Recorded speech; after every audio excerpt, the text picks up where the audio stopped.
Schmo with the pro with 182 pounds of raw American steel, twisted sex appeal. Colby Chaos Covington in the flesh, Sunrise, Florida. How we doing? Doing great, Schmo. It's good to talk to you again. You know, there's no one I'd rather talk to business with than you, so let's get down to the business, the nitty-gritty. We appreciate that. You know, the Schmo likes to see you only in the flesh when we have danger around us. Alligators, who knows? The sun's going down. That's true. You never know, but luckily you're with the baddest man on the planet, the baddest motherfucker. So any alligator comes up, I'm going to have to put it in a rear naked choke and tap it out. Talk to the Schmo for a second, man. You're sporting your 268 MSG jersey, New York Knickerbockers, Colby Chaos Covington. You didn't move from the rankings since that fight. It was a war, as we expected, man. Now you've settled things for a couple of weeks. Have you heard anything from Hunter? Have you heard anything from the brass at the UFC? What's next on the agenda?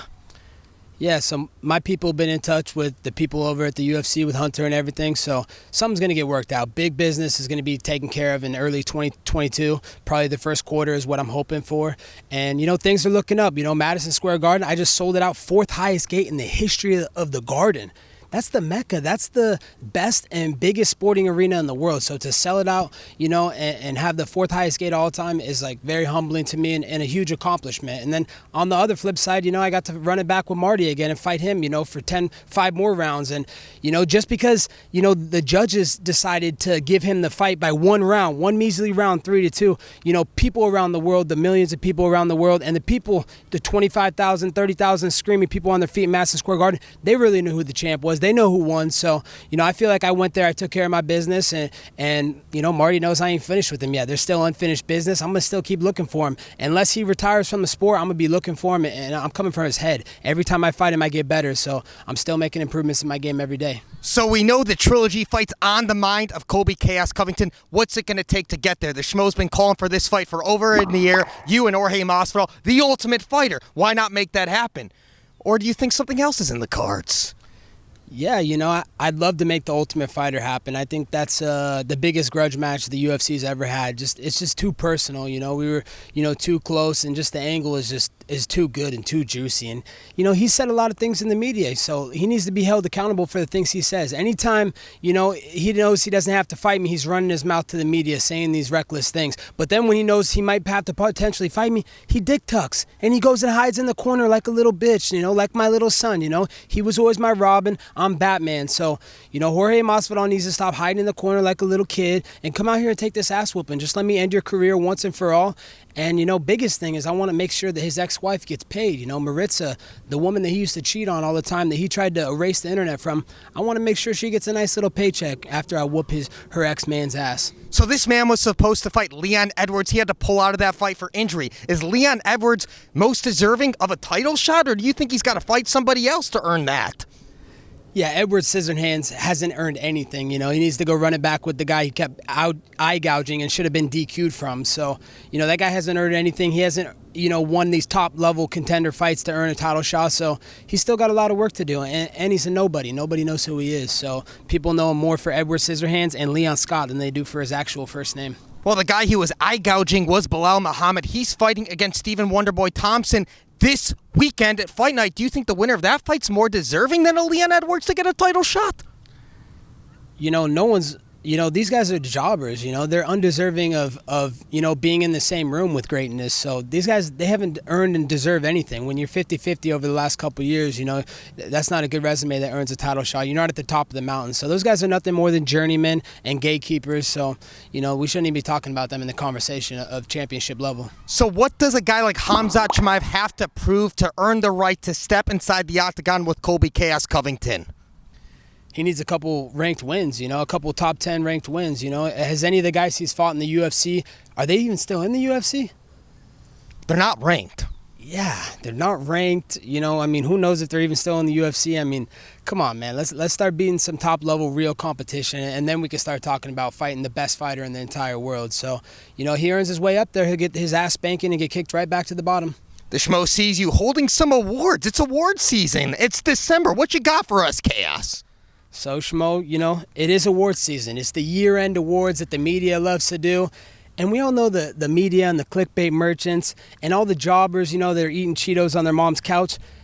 that's not a prestigious award for you guys to hand out awards. You know, if you want a prestigious award, you need someone that's actually prestigious and actually accomplished something in his career to hand something out. So we got 2 awards, year-end of the awards here today. We got the TAP trophy and the NAP trophy. So, you know, the TAP trophy goes to Dustin Poirier, Louisiana Swamp Trash. Congratulations, Dustin.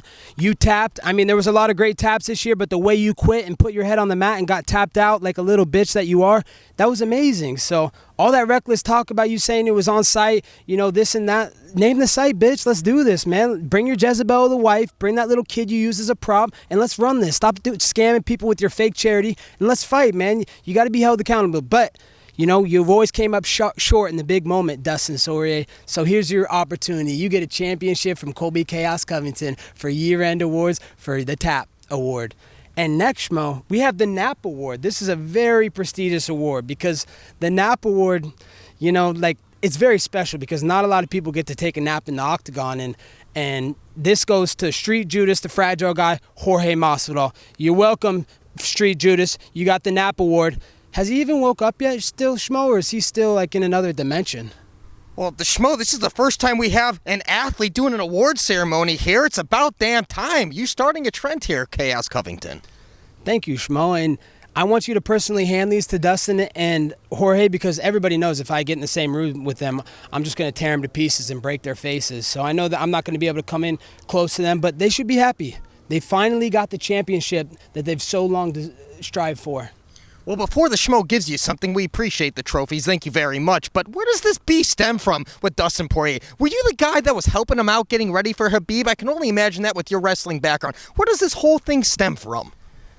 This whole thing stems from just, you know, Dustin's the biggest egomaniac in the entire world. I don't care what anybody says. Anybody that's trained with him, been with him day in and day out like I have for years on end would know how he truly is. So the way he treats people in the gym, his ego, you know, he just wants to be the big fish in the pond. He doesn't want there to be other people that are striving for success and passing him up and just accomplishing more than him. He wants to be like the top dog. So, you know, we were supposed to have a training camp together, and then I was fighting Robbie Lawler, a guy that was at another team, and he just fucking turned his back on me, started talking shit, wouldn't train with me, like just fucking having a sorry attitude, like giving me bad looks in the gym, and then for the Khabib fight, they wouldn't use me because he was already talking shit that fight, and I gave an honest opinion, man. I said, hey, man, you can't stuff a nosebleed. You're not going to stop Khabib's takedown.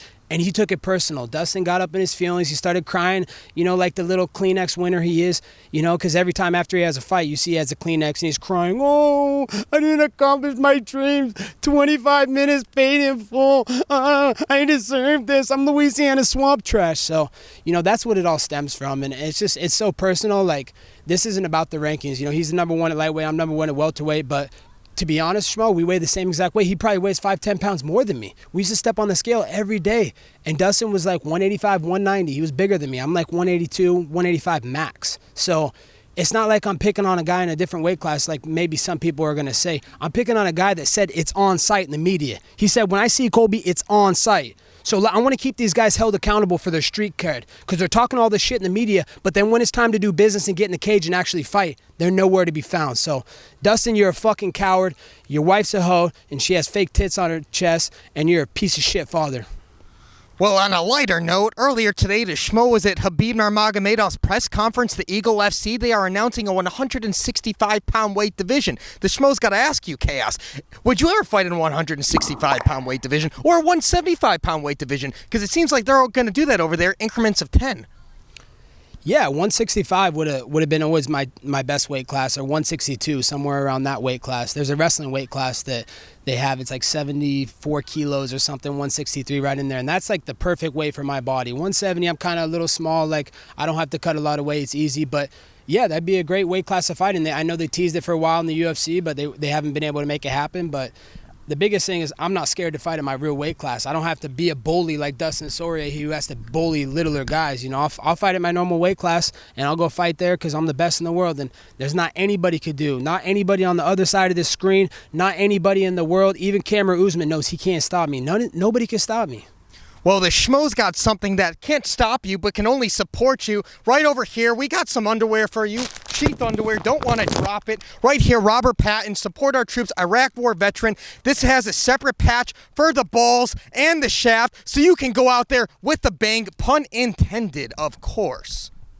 Absolutely, and God bless the troops, man. That's who I fight for, man. Every day I get inspiration.